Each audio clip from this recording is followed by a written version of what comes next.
everyone, once again this is Hannah and welcome back to my channel and welcome to Faridun One Learning Center. We are located at 106-1 Borbad Street, Dushanbe, Tajikistan, not far from Amunat Bank and not far from Mardon.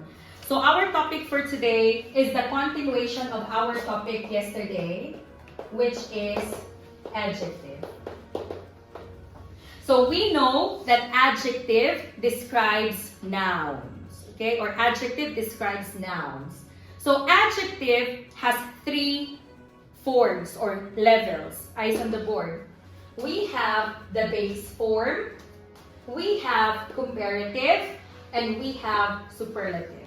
Again, we have the base form, comparative, and superlative.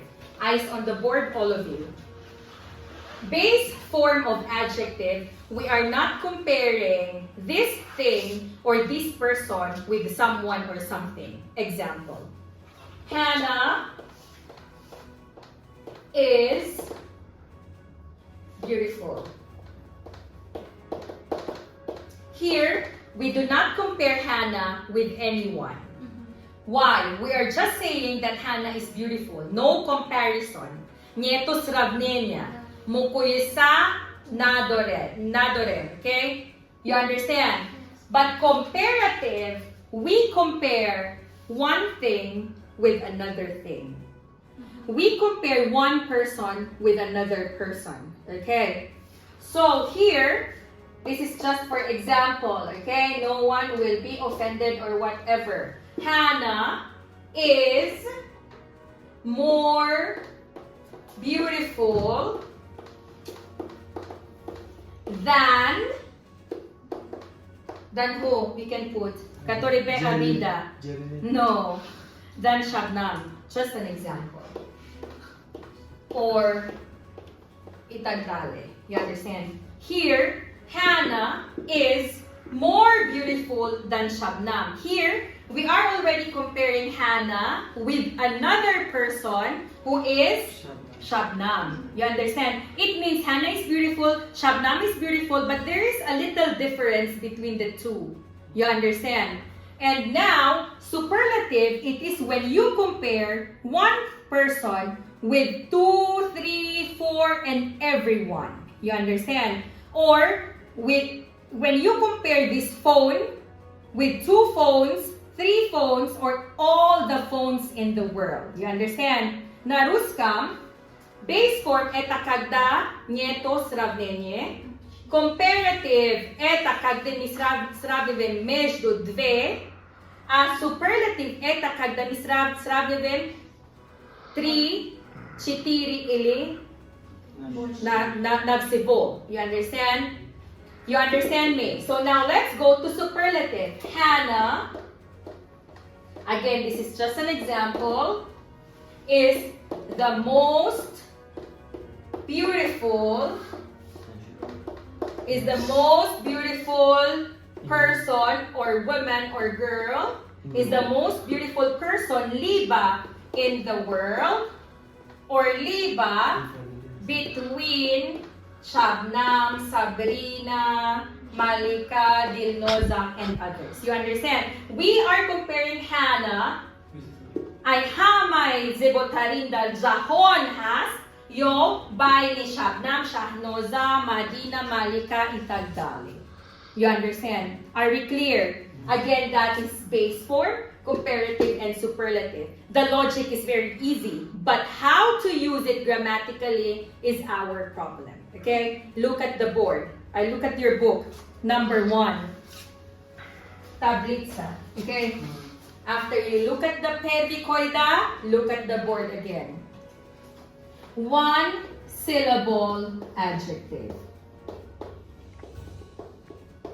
1 syllable adjective, sifat, yak, slog, yak, hijo. Okay? Example.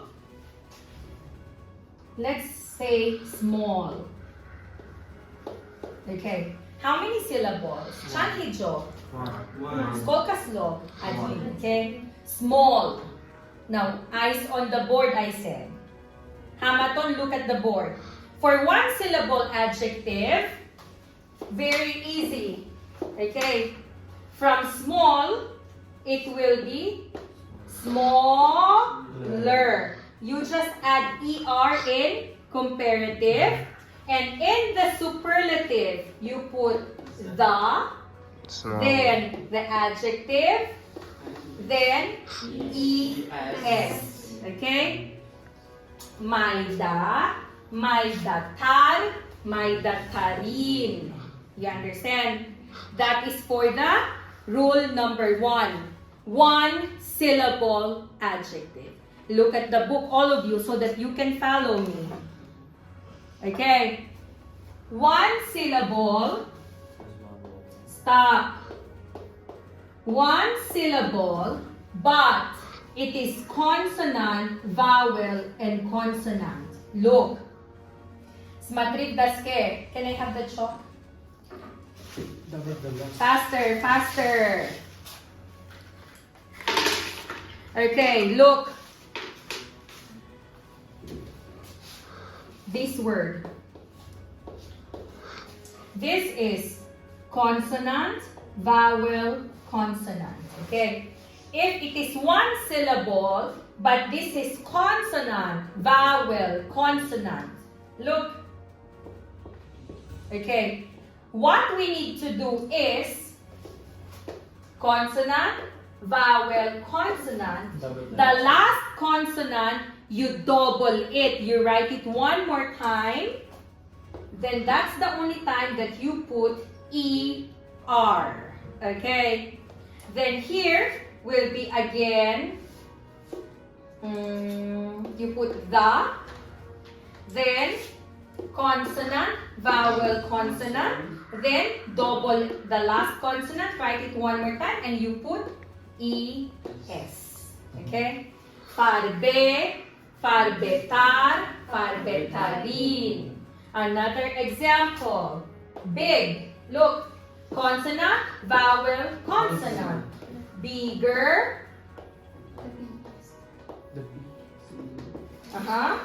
The biggest.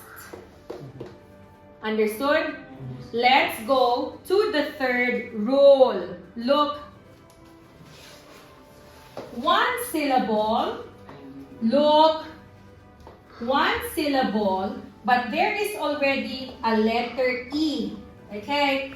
One syllable, but there is already a letter E. Should we put another E? No. No, of course, там уже есть. Жизни, когда есть уже, не надо изменять.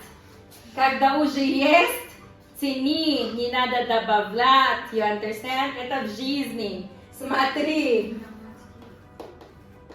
Wide. We already have E, right? Then just put R in comparative.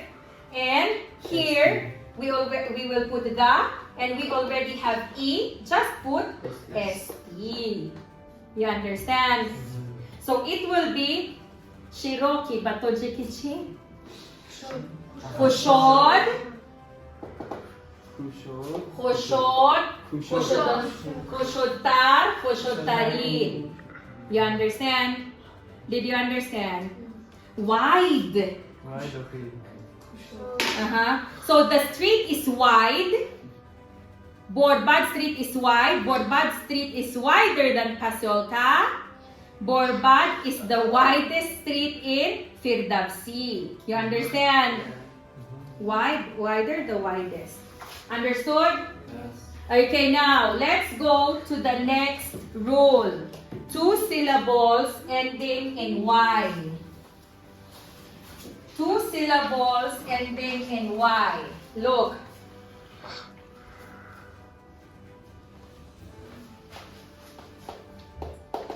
Look. First syllable, friend. Second syllable, li. Friendly.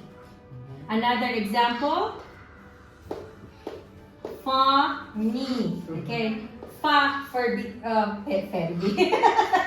Perbi slog, first syllable. Then ni is the second. Okay. So here, what we will do is, look, remove Y and put I, then ER. Okay?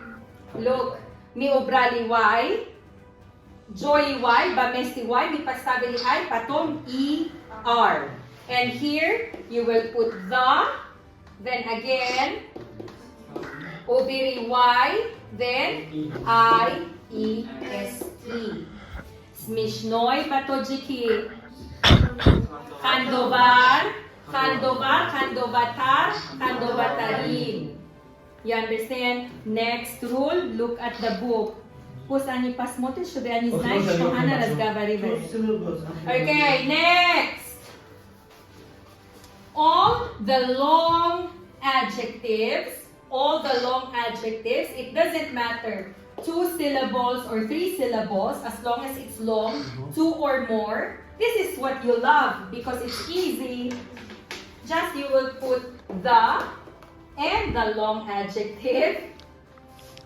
I'm sorry, you will just put more. And the long adjective. Most. And the and most and the long adjective. Beautiful. 3 syllables. More beautiful, the most beautiful. Interesting. 4 syllables. More and the 4 syllable adjectives and the most and the 4 syllable adjective. Did you understand? Yes. Did you understand? Yes. Again, you're late, Shahnoza. I'm sorry. Shukir will explain everything to Shahnoza. Then after that, we will continue with the next topic. But in the English language, we know that we have regular nouns, we have irregular nouns, we have regular verbs, we have irregular verbs. Dar zaboni anglisî mo dorem durus banu durus, felhoi durus, felhoi no durus, isimhoi durus, isimhoi no durus. You understand? В английском языке у нас есть неправильный глагол, неправильный существительное, правильный существительное. Есть тоже прилагательный, okay? Правильный прилагательный, неправильный прилагательный. Сифатхой дурус, сифатхой но дурус. So for irregular adjective, it's like irregular nouns, irregular verbs, и так далее. Look at the board. So what happens to irregular verb? Change forms. What happens to irregular noun? Change forms. It's the same here. We cannot put more and the most.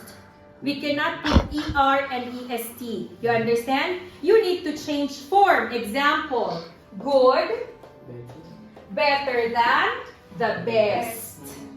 What else? Far, farther, the farthest. We also have bad, worse, the worst. Since there is no formula for irregular verbs, no formula for irregular nouns, no formula for irregular adjectives, irregular adverbs, we need to memorize them. You understand? I put it here in your grammar in use made by your beautiful teacher. You just need to memorize the irregular adjectives. You understand? Did you understand? So everything is clear? Yes. Okay, let's give an example. Faridun Learning Center is a good learning center. What is the adjective? Good. Faridun Learning Center is better than our neighbor there in Halobat. So Faridun Learning Center is better than this one in Halobat. Okay? Then Faridun Learning Center is the best learning center in Dushanbe. You understand the difference, okay? So how many forms of adjectives do we have? Three. Base form, comparative, superlative. Very good. And for one syllable, what do we do? ER, EST. One syllable ending in E. One syllable ending in E?